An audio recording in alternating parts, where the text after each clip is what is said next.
Burning question of the night, will Steph and Draymond play? Yeah. Do you know on Wiggins yet? Questionable, yeah. He'll warm up and see how he's doing.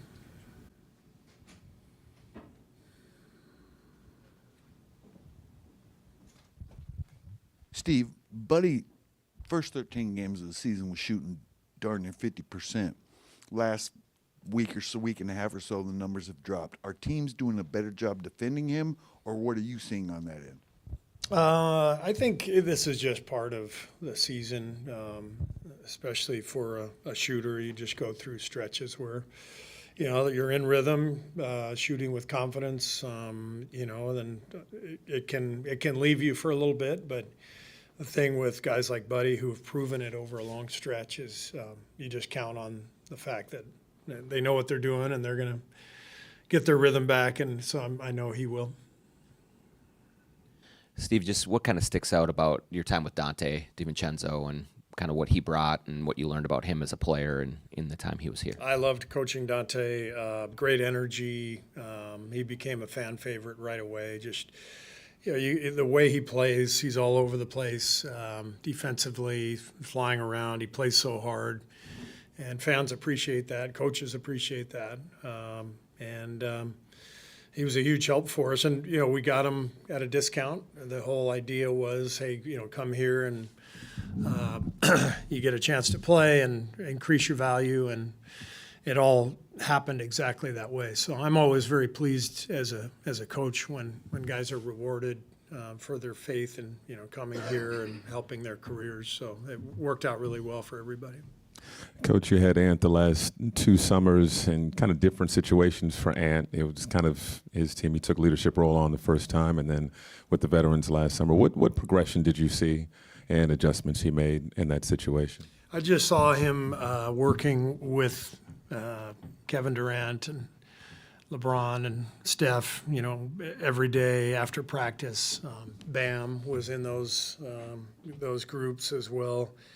Ant loves the game. He loves the work. He loves the process. He loves the trash talking that goes into the work when you're working with your teammates. And I value that as much as anything as a coach. Guys who love the game and love the process of working, and that's what Ant's all about. He was already a great player.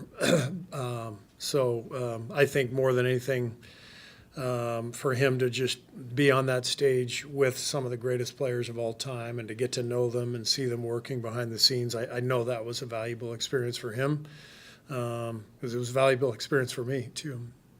Thinking about the game last night and the Rockets NBA Cup game coming up, you guys haven't lost to the Rockets in years, like since 2020, I think.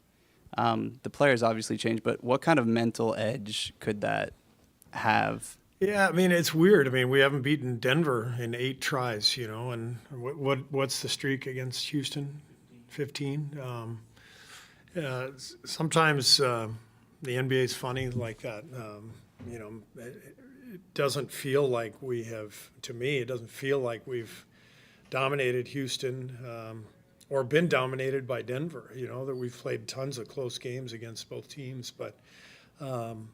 I think it's more random than anything, and a lot of those, games came before Houston had rebuilt, so they were in rebuilding mode and didn't have a lot of talent. Now they've got talent, and we beat them in overtime the first game and by 4 points or whatever last night, 6. So I think it's kind of a random thing.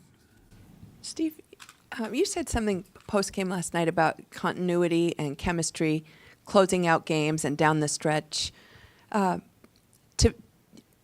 know that you have that chemistry, what are the telltale signs? Is it more than just results? Because you were talking about mixing who you're using and figuring that out. And are there certain signs that tell you, okay, that group is... Yeah, the signs are when you watch the bench during games, during the action, are guys cheering for each other? During timeouts, are they engaged with each other?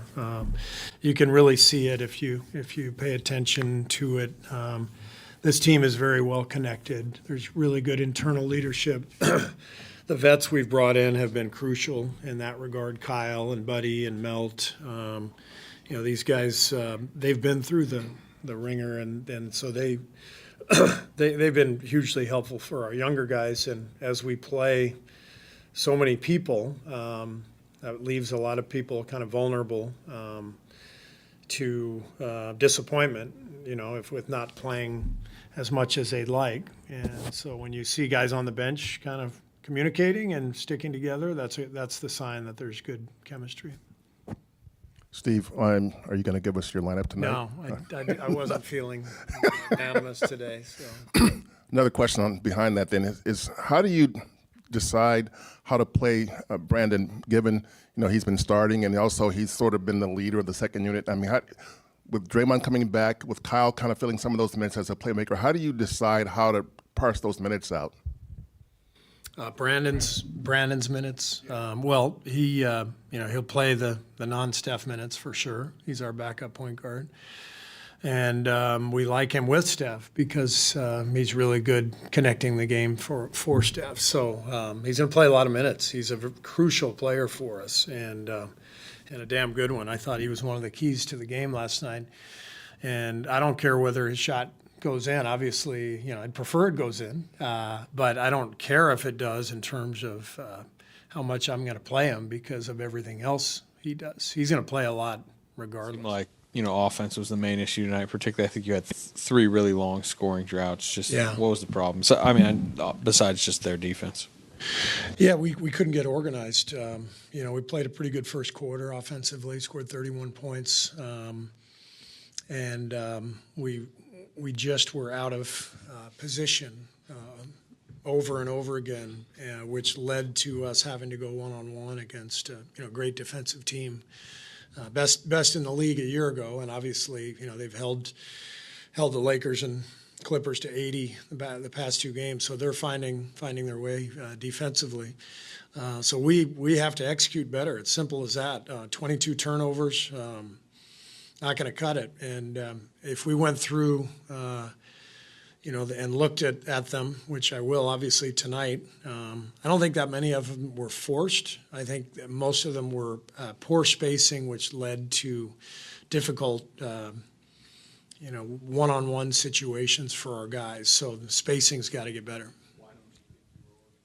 I'm sorry? Why don't you think you were organized? We're trying. We're mixing and matching. Obviously, I started differently. The reason for starting differently was to try to help the second unit get organized with Draymond. But we need some more practice time. We've got to get our act together. We were much better offensively the first couple of weeks of the season. And last couple of weeks we've been struggling, which is why I've been searching lineup-wise. Tonight the game got away from us a little bit. Moses got hurt early. Wiggs gets hurt. I think early second half. So that changed all the rotation patterns. But doesn't matter. We've got to have guys who are coming in and ready to execute and get to their spots. And we go through our stuff, and we're going to have to go over it more, obviously. Steve, was there a point when you felt the game getting away, or was that earlier, or did it come later? Well, both. We fell down 19 in the second quarter, and then had a good finish to the second, and then a great run in the third to cut it to 3. So felt like we were right where we needed to be, but then it got away from us again, early in that fourth quarter. And what is it about their defense that makes it so difficult for offenses to run their stuff? Well, they got a lot of long athletes. McDaniels does a good job on the ball. Obviously, Gobert, at the rim. They got a good puzzle. The puzzle fits for them really well. They've got wing defenders, on-ball defenders with Conley and McDaniels and Gobert at the rim. So it's a well-constructed, well-coached team. Is Draymond, the alignment starting with Draymond coming off the bench to organize the second unit, is that something you want to look at going forward? Is this just a one-night trial? I want to look at it. I mean, we're trying to maximize Jonathan. Playing him with Wiggs, playing Loon to start with that group.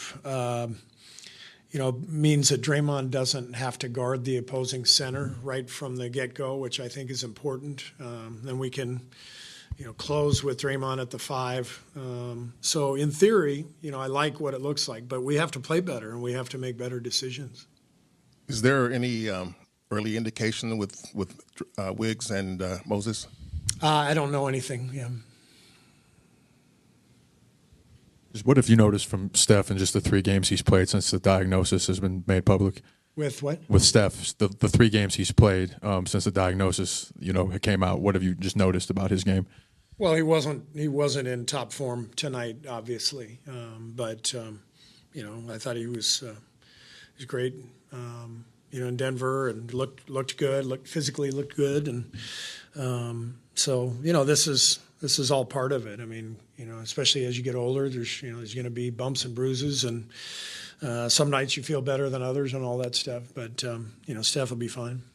I just wanted to clarify, so you plan to keep Draymond off the bench at least, I'd like to give it a look, but we'll see what happens with Wiggs and Moses. I mean, every injury affects every rotation, and but the idea is we're trying to make the most of Jonathan's ability to get downhill, to get him more time. He and Wiggs last night were fantastic. So we're searching for ways to get those guys more involved and not wear down Draymond and Steph, and that's kind of the trick. And then finding combinations within that as the game goes. And I thought in the second quarter, we were searching for some combination. We tried a couple things and they did not click, and so we've got to constantly, think about everything. At the same time, I don't want a revolving door in the rotation all season long. So it's a tricky puzzle right now, trying to fit the lineups together and find the right combinations. And my staff and I need to find those combinations.